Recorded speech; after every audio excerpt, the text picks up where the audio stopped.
la Révolution française peut être perçue du côté juif comme une révolution messianique. C'est-à-dire que, c'est-à-dire que un élément juif, c'est comme accouché de nous, et comme sorti de nous, il s'est répandu dans l'ensemble de la société française. C'est ça, c'est que la révolution, elle peut être perçue comme une ouverture de quelque chose qui a été fondamentalement, essentiellement au cœur de la communauté juive. Tout d'un coup, c'est comme si il est sorti de la petite communauté et s'est étendu à l'humanité, à la société française dans son ensemble. C'est comme ça que les Juifs, la communauté juive, peut percevoir la Révolution française.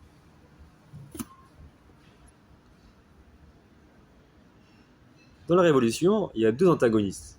Il y a d'un côté Robespierre, qui lui, si l'on peut dire, est l'homme de la Révolution, de la vraie Révolution. Parce qu'en fait, il faut dire qu'en fait, il y a deux révolutions. Parce qu'il y a deux groupes de gens qui veulent faire la Révolution, pas du tout dans le même esprit. Il y a d'un côté les bourgeois, qui en réalité sont eux l'origine de la Révolution. Ce sont les gens qui se sont enrichis par le patronariat, par l'avènement des usines et des machines, grâce à la masse ouvrière qui leur sont exploitables. Eh bien, cette frange minime de la société, qui suite au 14 juillet ont réussi, le roi a pris peur, a remis Necker au pouvoir et ont fait la nouvelle constitution. À présent, ils ne sont plus tiers-états, okay, ils sont tous citoyens. Il n'y a plus de tiers-états, il n'y a plus d'aristocratie et de clergé. Cette stratification de la société, elle est abolie. Ok, mais attention, voilà comment les bourgeois ils opèrent. Évidemment, pour eux, ce qui est intéressant, c'est que tout le monde soit citoyen, tout le monde soit égaux. Mais qu'est-ce qu'ils entendent par tout le monde soit égaux? Et ils ne veulent pas que le petit peuple soit égaux, puisque le petit peuple français n'est là que pour leur apporter la richesse. Souvent, eux, ils sont les représentants du peuple français, et qu'en fait, ils ne les représentent pas. Ils représentent eux-mêmes. Eux, la France les intéresse, le pouvoir de la France les intéresse, pour leurs intérêts personnels, pour l'amélioration de leur richesse et de leurs intérêts. Donc, ils vont séparer les citoyens actifs de les citoyens passifs. Voilà comment ils vont dénommer, faire la distinction entre ceux qui sont citoyens actifs, c'est-à-dire qu'ils peuvent voter, et ceux qui ne peuvent pas voter. Alors, qu'est-ce que ça peut vouloir bien dire qu'un citoyen qui ne peut pas voter, il s'appelle aussi citoyen, il est égaux. Ça n'a pas de sens en vérité. Mais c'est pour montrer l'état d'esprit dans lequel ils étaient. Eux, la révolution, c'était eux. C'était uniquement pour eux. Le petit peuple n'avait rien à dire, n'avait pas à se révolter. Il fallait surtout qu'il reste, qu'il se résigne dans la misère dans laquelle il est. Ok? Et il y a... En fait, c'est pas une vraie révolution, c'est une révolution pour le 1%, pour les riches, qui sont sortis du tiers-état. Mais pas pour le 90% du tiers-état qui, eux, doivent surtout rester pauvres. Il y a une autre révolution, ça, c'est la, si on peut dire, c'est la vraie révolution, c'est Robespierre. Robespierre, il incarne justement le vrai personnage qui, lui, cherche une justice sociale et qui, en vérité, veut élever, voit l'injustice de partout où qu'elle est et cherche le bien. Littéralement, Robespierre, c'est uniquement ça. C'est quelqu'un qui cherche le bien et il veut améliorer la condition humaine dans son ensemble, la condition française, pour le plus grand nombre. Cet antagoniste-là, ce conflit en réalité entre Robespierre et les autres révolutionnaires, c'est ce qui va en fait mettre sa vie à mort. Puisque, dès le départ, ça ne va pas coller ensemble. Et Robespierre, qui a eu beaucoup de pouvoir, qui va réussir à prendre beaucoup de force, va réussir à faire voter des lois qui ne plairont pas du tout aux autres révolutionnaires. Et donc Robespierre finira par aller à la guillotine. Les Juifs dans cette affaire, en vérité, c'est Robespierre qui nous a défendus. C'est ça qui est si très remarquable et dramatique, c'est que c'est Robespierre qui nous a défendus. C'est lui qui a parlé pour la cause des minorités, pour la cause juive, pour les faire sortir du statut inférieur de localité, pour les faire entrer dans la légalité, pour les faire entrer dans la nationalité française. Okay, finalement, ce sera, je crois, le 27 décembre 1991. Ce ne sera pas lui qui va proposer de finalement faire une loi directe pour rendre tous les juifs français légalement. Mais ça a été, bien sûr, poussé par lui et par encore d'autres. Alors, j'ai remarqué que Robespierre, là, qu'en vérité, si l'on peut dire, il est pour nous un messie. Dans le sens où ça fait des milliers d'années, où ça fait plus de 1700 ans, que les Juifs étaient dans l'exil et ont toujours été, et en France, prenons l'exemple de la France, ils étaient dans un statut paria, c'est-à-dire qu'ils n'étaient pas considérés comme tout le monde. La Révolution française, elle nous a libérés de cet exil, de l'exil du ghetto en vérité. Nous qui étions dans le ghetto, nous qui étions discriminés, avec des lois qui nous interdisaient de faire certains métiers. Ok ? Le statut du juif n'a jamais voulu être reconnu comme égal au français, puisque le français doit être chrétien. Seulement si tu es chrétien, tu apportes un peuple chrétien, tu fais partie de la majorité et tu rentres et tu as les privilèges que tous les chrétiens ont. Mais le juif, il devait toujours, d'une certaine façon, être entouré de misère. Il devait être un peu maudit, si on peut dire, parce qu'il est juif. Et donc, toujours exilé. Pas seulement exilé de sa terre d'Israël, mais exilé même au sein du pays, du peuple dans lequel il vit. Et Robespierre, il nous a délivrés de ça. Ok ? Il s'est soucié, il a prétendu que le peuple juif était victime de beaucoup d'injustices, et il a poussé à nous libérer de ça. Et je remarque comment, en fait, chez nous les juifs, je n'ai jamais entendu d'éloge sur Robespierre. C'est-à-dire Robespierre, il ne fascine pas du tout. Je ne vois pas aucun juif intellectuel faire de Robespierre un emblème. Et ça, c'est quelque chose qu'il faut comprendre. Il faudrait vraiment essayer de comprendre ce phénomène. D'autant plus, et par contre, à l'inverse, à contrario, je remarque que c'est Voltaire qui est très valorisé. C'est-à-dire que Voltaire, chez les juifs intellectuels, chez les juifs prétendument éclairés, Voltaire, pour nous, c'est la lumière. Et même chez moi, je remarque comment Voltaire, il a une certaine fascination. On le met au-dessus de nous. Voltaire est vénéré, par exemple. Par rapport à ça, il est perçu comme un lieu de liberté et de lumière. Alors Voltaire, très antisémite, c'est-à-dire qu'il a des phrases contre les juifs. Pour ceux qui lisent un peu ce qu'il dit, il va vraiment à l'extrême. Il dit des choses très très poussées contre les juifs. Alors pourtant, Voltaire, chez des juifs éclairés, il prend une place très importante dans l'esprit même de la Révolution. C'est que Voltaire, il est un peu reconnu pour être le précurseur de la Révolution, parce que ses idéaux amènent à la Révolution, si l'on peut dire. Or, c'est Robespierre qui finalement a fait du bien aux Juifs. C'est uniquement grâce à lui qu'on est rentré dans la France à 100%, qu'on est devenu français. Et que ce décret-là, ce nouveau décret, ça a après propagé dans d'autres pays, les autres pays ont imité la France, et que finalement tous les Juifs, aujourd'hui, ne sont plus en exil. Hannah Arendt, elle l'écrit dans un de ses textes. Et finalement, les Juifs, nous ne sommes plus exilés. Nous sommes chacun partisan de son propre pays. Donc, le Juif est devenu français ou le Juif est devenu allemand, etc. dans tous les pays, parce qu'en France, la Révolution française a eu lieu, et parce que certaines justices sociales ont été faites, ont été évoluées, et que c'est Robespierre, l'homme, entre guillemets, c'est le Messie, si on peut dire, pour les Juifs, c'est lui qui modifie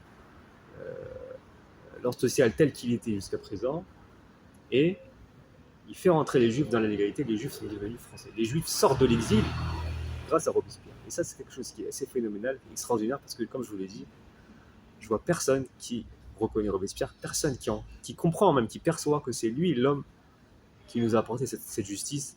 Or, je ne suis pas sûr que si Robespierre n'était pas là, si cet antagoniste de la Révolution, et en vérité, si l'on peut qualifier par rapport au langage d'aujourd'hui, Robespierre qui sont les Jacobins, bon, on peut un peu déjà diviser la droite et la gauche. Ça veut dire que ces bourgeois qui font la révolution pour leur argent, pour l'intérêt de la richesse en premier lieu, qui mettent la priorité de l'argent en premier lieu, et qui veulent garder l'ordre, les iniquités telles qu'ils étaient jusqu'à présent, peut être qualifié de la droite. La droite politique née à cette époque-là, c'est cette partie révolutionnaire qui en fait représente le patronariat, la bourgeoisie d'affaires, qui sont eux ceux qui mettent l'intérêt du capital, de l'argent, en premier lieu, et non pas, ils ne cherchent pas forcément du tout à faire évoluer la justice sociale dans la basse société. Alors qu'on a l'antagoniste Robespierre, qui finalement, je veux dire, c'est la gauche de départ, c'est l'origine de la gauche, qui veut défendre la veuve et l'orphelin, on peut dire, qui veut défendre la majorité du peuple français, qui prend conscience de sa souffrance économique et veut le faire, lui donner des droits qui le feront accéder à une vie beaucoup plus meilleure, beaucoup plus juste par rapport à l'iniquité qui s'abat sur eux de l'autorité des patrons, de ceux qui s'enrichissent sur leur dos. Robespierre, c'est ça. Robespierre a quelque chose de très droit et de très juste. Et Robespierre, son philosophe d'origine, c'est Rousseau. Jean-Jacques Rousseau, c'est un peu le contrat social. C'est ça qui le fascine, ce modèle-là qui l'attire. Pas du tout Voltaire. Alors Voltaire et Rousseau sont un peu les ennemis. D'accord ? Donc on a Rousseau, c'est un peu entre guillemets le chrétien ou le christianisme qui perdure même sous une forme laïcisée, mais sur une forme philosophique. D'accord ? Un monde de justice, de justesse sociale et de charité. Alors que Voltaire, c'est l'autre philosophie. Ça veut dire la philosophie de tous les révolutionnaires de droite, c'est la philosophie de Voltaire. Ils sont tous voltairiens au sens politique et social.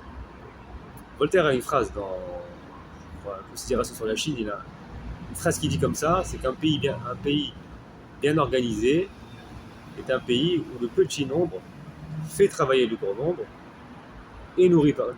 C'est-à-dire que le petit nombre, il fait travailler le grand nombre, donc la masse, c'est ce qui se passe, c'est le petit 1% des patrons qui fait travailler le prolétariat, la masse ouvrière, et nourri par lui, c'est-à-dire finalement le petit peuple, c'est lui qui va nourrir le 1%, le petit nombre, et le gouverne. Et par-dessus tout, ce 1%, il le gouverne. Donc en fait, ce sont 1% de riches qui vont 1% qui s'enrichissent grâce à la majorité, et puisqu'ils s'enrichissent grâce à la majorité, simultanément, il faut qu'ils gouvernent cette majorité. Donc ceux qui doivent gouverner, ce sont ceux qui ont les intérêts financiers en commun. Donc c'est une vision oligarchique. Donc on est passé d'une monarchie, du pouvoir du 1, à oligarchique, ou un pouvoir d'une minorité sur une grande majorité. Qu'est-ce qui fait le pouvoir de cette minorité ? C'est non plus la richesse des terres, mais c'est la richesse mobilière, c'est l'argent, tout simplement. Donc ça, c'est un peu le qualificatif de la droite. Et on a en fait ça le qualificatif de la gauche, qui elle, pas du tout. Robespierre ne veut pas du tout un monde qui serait gouverné des riches qui doivent se nourrir par le travail des pauvres, mais, ou du moins, il cherche un équilibre entre les deux, où si les riches s'enrichissent même grâce aux pauvres, c'est justement le pauvre doit être reconnu dans ce qu'il fait et doit avoir un droit humain en tant qu'humain qui donne de lui une certaine dignité par lequel il mérite d'avoir lui aussi être dans une justice. Alors ce n'est pas du tout, on est encore loin du communisme, etc. Mais chez Robespierre, en tout cas, il cherche une, une justice qui est même pour les pauvres. Alors c'est pas Voltaire, c'est pas l'esprit voltairien qui nous a émancipés, qui nous a libérés de l'exil et du statut paria que nous avons, du statut inférieur qui nous portait préjudice durant tant de siècles, tant et tant d'années. C'est Robespierre, c'est la gauche en fait. Et je remarque que la gauche n'est pas du tout reconnue, ne prend pas de valeur. Robespierre n'a aucune valeur philosophique et d'estime chez les Juifs. C'est comme si la révolution, finalement, pour les Juifs, c'était beaucoup plus attaché à la révolution de droite, la révolution économique, ça on peut dire, et avec en tête, comme philosophe et comme penseur, Voltaire. Alors que Voltaire n'aime pas les Juifs.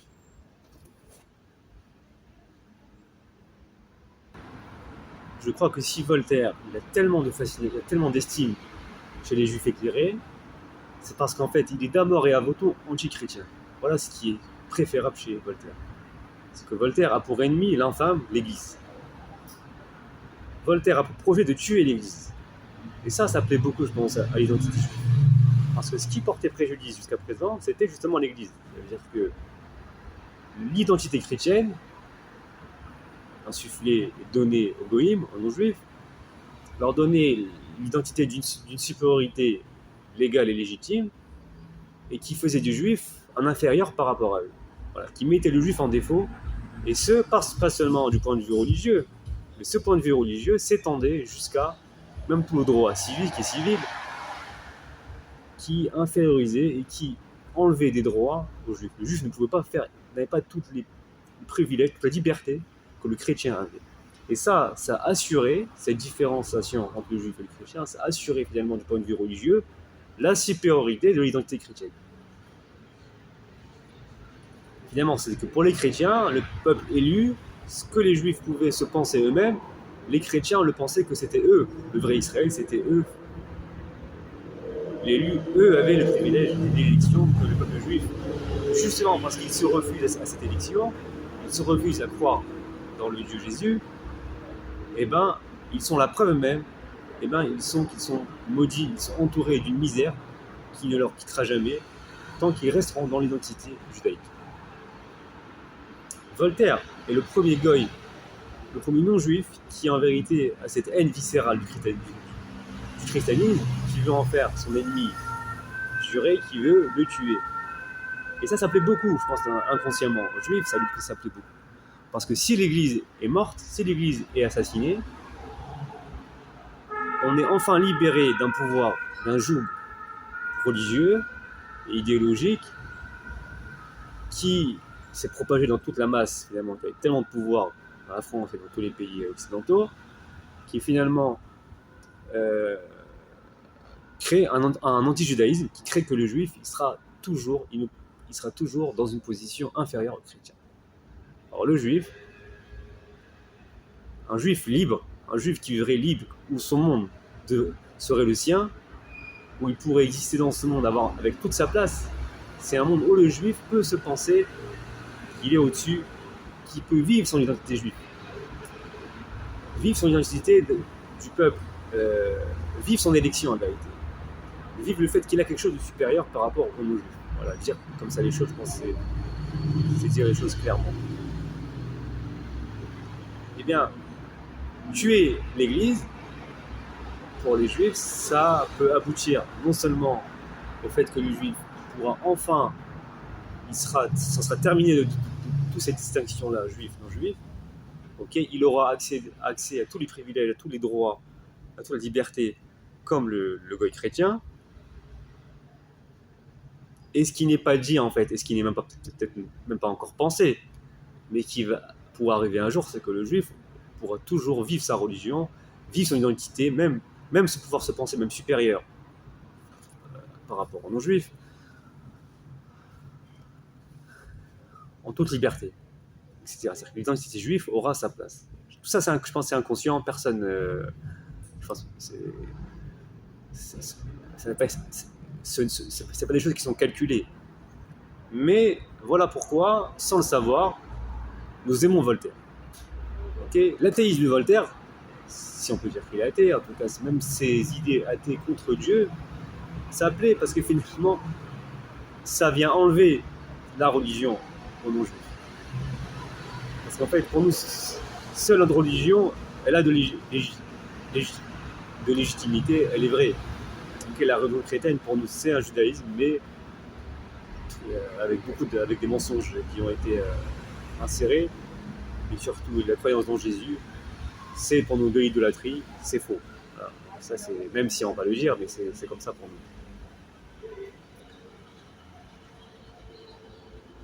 Deuxièmement, Voltaire, il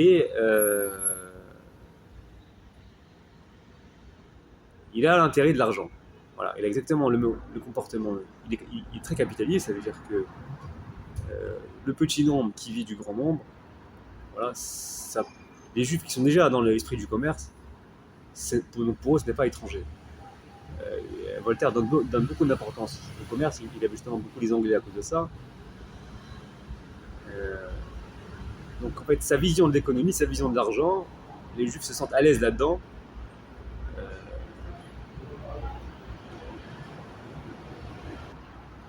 C'est-à-dire que sa vision élitiste de l'économie oligarchique, d'un petit nombre qui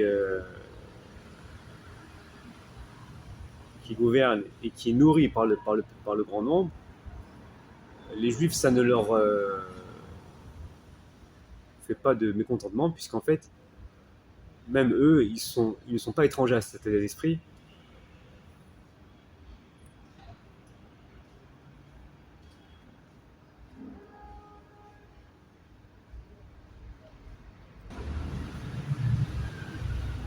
Puisque les quelques juifs qui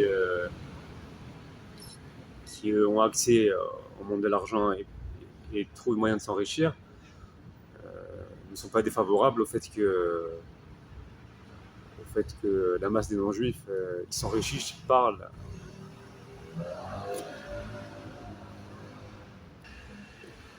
Donc voilà pourquoi les juifs aiment Voltaire, alors que Voltaire a des propos antisémites, parce que Voltaire en vérité il représente pour eux, on a l'impression que c'est un juif. On a l'impression qu'il a à la fois l'attrayance pour le grand commerce et le capitalisme et l'argent, et qu'il n'est pas dérangé par le fait de s'enrichir sur le dos des pauvres, ou sur le dos d'une classe inférieure à eux, et en même temps, il est anti-chrétien. Ouais, donc il y a vraiment les deux choses qui sont concomitantes. Il est anti-chrétien comme les juifs sont anti-chrétiens. La haine de l'église, comme que nous, on n'a pas autant de haine que lui, mais on aurait bien aimé que les identités chrétiennes disparaissent, puisqu'elle pourra faire naître l'identité juive au sein du monde. Et deuxièmement, il a une correspondance avec les juifs, c'est son attrayance pour le grand commerce, le capitalisme, qui est aussi, on va dire, tel que les juifs globalement sont, vers quoi ils sont attirés. Alors pour Robespierre, bien qu'il cherche quelqu'un qui est beaucoup plus dans la justice sociale, ok, mais finalement, il n'est pas anti-chrétien. Ça veut dire que sa philosophie, c'est à la limite une sorte de christianisme. C'est comme Jean Rousseau, ça peut être tout ce qu'il dit Robespierre, on peut très bien trouver ces idées déjà dans le christianisme, qui aurait été aussi le judaïsme. C'est aussi la Torah à l'origine, mais c'est simplement dit sous une forme philosophique, sans avoir besoin de passer par la croyance dans Jésus, par les évangiles, etc. C'est ramener des idées de justice, de charité, simplement à un droit humain en tant qu'être humain. Robespierre, il faut savoir qu'il fréquentait la franc-maçonnerie, il était franc-maçon, et il y avait deux courants, il y avait le courant athée et le courant théiste. Et ben, Robespierre était du camp théiste. Robespierre croyait en Dieu. Et sa vision de qu'est-ce que c'est Dieu, Dieu n'avait de sens et de signification pour lui que celle de faire la justice et la charité. C'est comme ça que s'accomplisse, c'est ce qu'implique l'idée de Dieu, c'est de se soucier des démunis et apporter une justice sociale. Et ce discours-là, Il l'a fait, Robespierre. C'était avant sa mort. De toute façon, ça en était fini. Pour lui, et ben, il l'a fait. Il l'a fait, place de Hôtel de Ville ou de la Concorde, je ne sais plus toujours. Il a parlé, il a fait un discours sur Dieu, officiellement. Ça a été pour les révolutionnaires une folie. Depuis quand un révolutionnaire nous parle de Dieu dans le monde laïque, après qu'on ait déjà assassiné, tué le roi, et qu'on ait aboli le pouvoir de l'Église. Voilà. Robespierre, c'était finalement sa philosophie peut très bien être reliée à la Bible, à la Torah, celle d'Abraham, qui est Tzedaka Vachesed, qui est celle de quelqu'un que l'idée de Dieu implique de faire la justice et la charité. Ce sont les deux vertus essentielles de Dieu, et que c'est par ça que l'être humain, c'est en faisant ça que l'être humain sert Dieu et fait régner Dieu sur terre.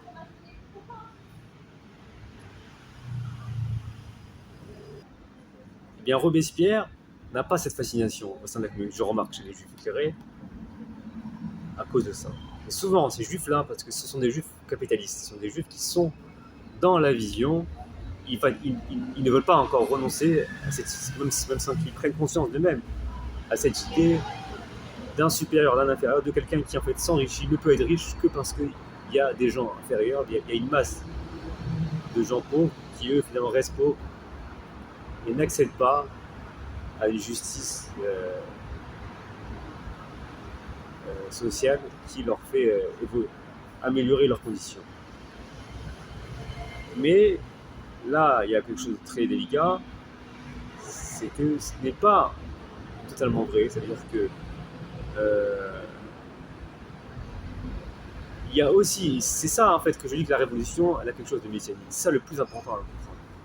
C'est que la révolution messianique, elle n'est pas chez Voltaire, mais elle est chez Robespierre.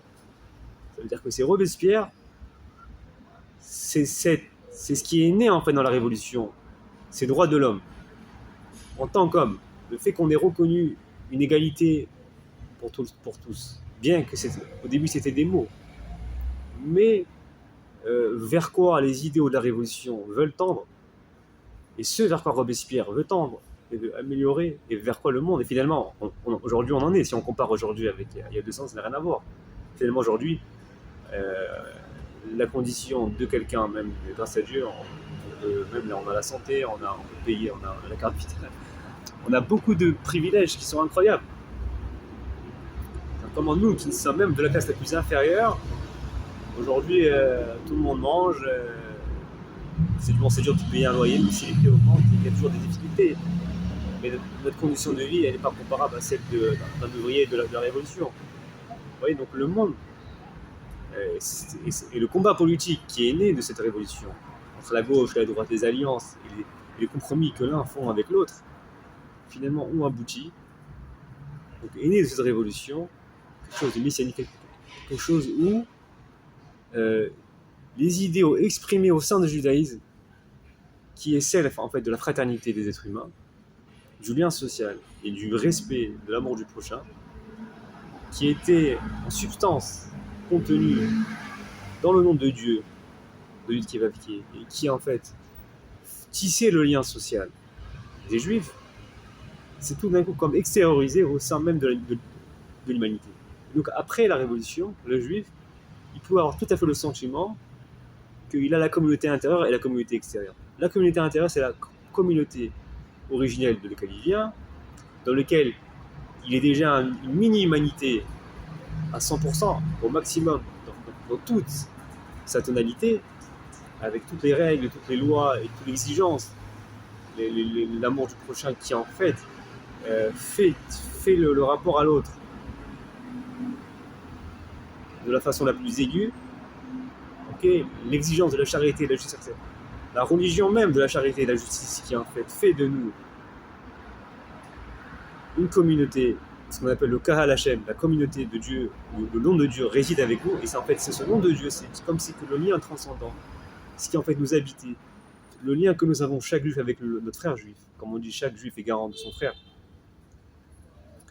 c'est parce que de façon mystique, il y a un lien transcendant qui nous transcende tous et qui nous réunit et qui fait que nous pouvons nous substituer au prochain, que l'autre c'est comme moi et moi je suis comme l'autre, et nous avons tous les devoirs que chacun a envers l'autre, comme si que c'était pour soi. C'est le principe fondateur, ce qu'on appelle Ve'ahavta lirecha kamocha, tu aimeras ton prochain comme toi-même, comme toi-même, comme dit Rabbi Akiva, c'est une grande règle dans la Torah. C'est ce qui fait la puissance intérieure de la communauté juive, le cœur. Et ça, c'est l'exemple même de l'humanité aboutie au mieux. Nous sommes une mini-humanité dans tout sa accomplissement.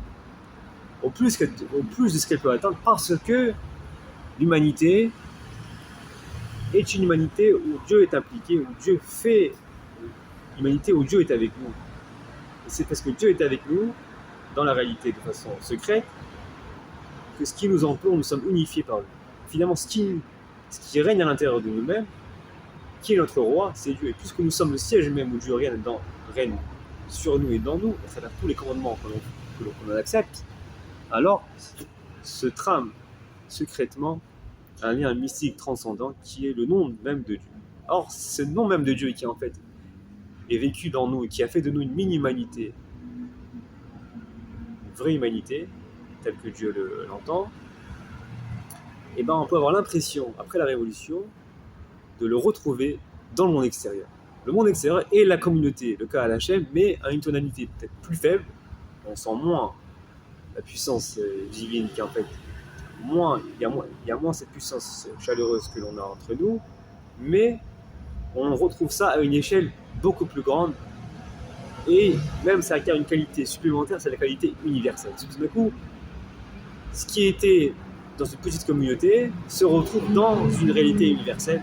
On a l'impression qu'un lien invisible tisse toute la société française, et que ce qui était vécu chez nous, et ce qui était interprété, et parce qu'en fait c'était le nom de Dieu qui était à l'intérieur de nous, d'un coup on a l'impression qu'il se retrouve dehors, sans même qu'on parle de Dieu. Vous voyez, c'est les droits de l'homme, c'est-à-dire qu'on reconnaît l'être humain en tant qu'être humain. À présent, l'être humain, le fait qu'on est être humain, ça exige une égalité, ça exige une reconnaissance, une valeur, et donc un respect, etc., et un lien social, auquel le juif, il a l'impression de retrouver. Ce qui vit dans sa communauté, il peut le retrouver dans l'humanité. Voilà. Il y a quelque chose d'universel qui s'est fait, il y a l'humanité universelle qui peut être perçue et ressentie, et c'est pour ça qu'il y a quelque chose de messianique, de révolution messianique, où finalement, on a l'impression que c'est une révolution du nom de Dieu. C'est comme si le nom de Dieu qui était en nous a été accouché, pondu, on ne sait comment, et qui se retrouve à une tonalité plus faible dans ce qui fait tout le lien social transcendant de la société humaine et française. Voilà comment le juif, finalement, de son intérieur, il se voit dans l'extérieur. Voilà le rapport qu'il y a entre la Révolution française, où la communauté juive, tout d'un coup, passe à une communauté, non pas lui que celui de la communauté, mais qu'il est l'exemple de la communauté universelle, dans son particularité, dans son petit entre-soi, il peut le retrouver, ces mêmes valeurs, dans le monde extérieur, dans la société ambiante. Et là, il y a une question qui est importante, c'est que, après tout, ces idéaux de chez nous, ils étaient aussi chez eux. C'est-à-dire que le christianisme avait les mêmes valeurs d'amour du prochain et d'égalité, de justice. C'est pareil, en fait. Vous voyez ? Et donc, c'est juste qu'après la Révolution, simplement qu'en fait, l'Église portait préjudice aux Juifs. C'est qu'on n'avait pas, nous, accès à ça. Et une fois qu'on a accès à ça, à toute la société, et qu'en fait, eux, les goïms, on peut aussi voir autrement les choses. Ça, c'est un point de vue juif, mais on peut aussi voir autrement les choses. Où dans la Révolution française, des valeurs qui étaient déjà autrefois dans le christianisme se retrouvent dans la République d'une façon laïque, simplement. Et le juif qui maintenant sort dehors et vit comme tout le monde, et ben retrouve ces mêmes valeurs qui étaient fondamentalement dans la Bible d'une façon laïque dans la société.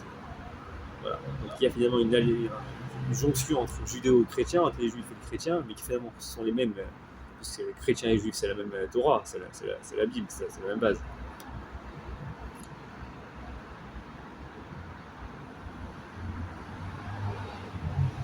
Après la Révolution, ce qu'il y a de messianique, de nouveau chez nous, c'est que nous n'appartenons plus forcément, nous avons été libérés du communautarisme, de l'emprise en réalité de l'exil forcé intérieur où nous sommes obligés d'être dans une sorte de ghetto communautaire.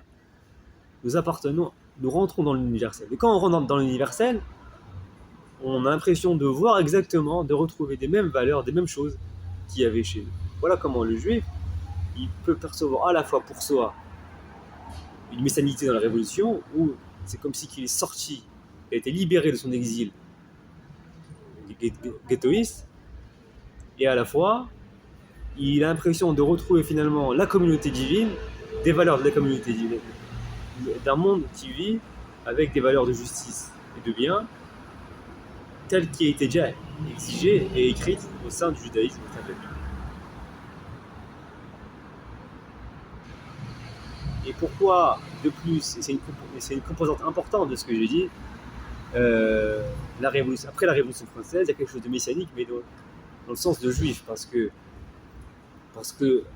le fait que aussi, et ça c'est quelque chose qui n'est pas dit, personne ne va le dire et même le penser, mais en fait, préconsciemment, c'est certain que c'est ça, c'est du fait que l'identité chrétienne est presque abolie, c'est-à-dire que l'Église a perdu son pouvoir sur la société française.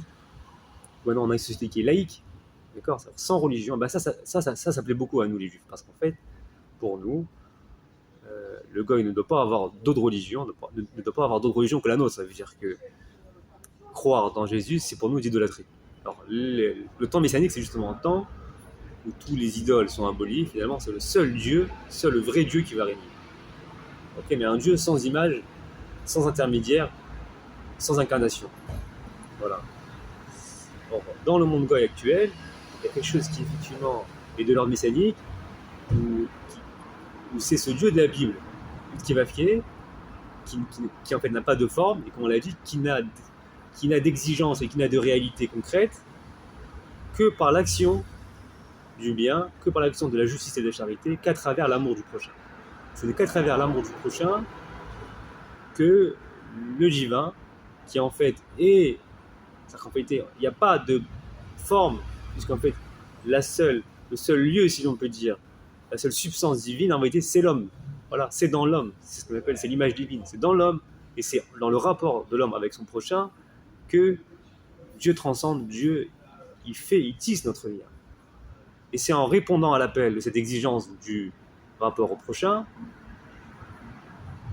le respect du prochain, la justice envers l'autre, donc au final la justice de toute l'humanité, vous voyez, ce qui fait en réalité la paix, c'est dans ça, c'est réellement dans cette façon de vivre qu'il y a la transcendance de Dieu, du vrai Dieu, du Tkévapié, qui est là, qui est présent et qui est avec nous. Donc Dieu ne sera jamais visible, ne sera jamais quelqu'un que l'on peut identifier sous une forme et qui n'est surtout pas incarné. Donc l'abolition du christianisme, c'est en même temps l'abolition des idoles, d'une grande idole qui a fait toute la religion des non-juifs de France et des occidentaux. Or, pour nous, le fait que le christianisme soit détruit et aboli, ce n'est pas pour nous du tout une chose qui est mauvaise. Surtout que le christianisme en fait a enseigné les valeurs du judaïsme, mais en passant par de l'idolâtrie. Alors, abolir cette idolâtrie et finalement garder les valeurs du christianisme sans idolâtrie, vous voyez, c'est pour nous, ça rend l'impression qu'une évolution vers le règne de Yud-Kevavke s'est faite. Alors effectivement, on peut critiquer et dire que mais ces valeurs de justice et de charité, ces valeurs du bien sous une forme laïque ou athée, ça perd tout son caractère religieux. C'est-à-dire Dieu, a priori, l'homme pourrait très bien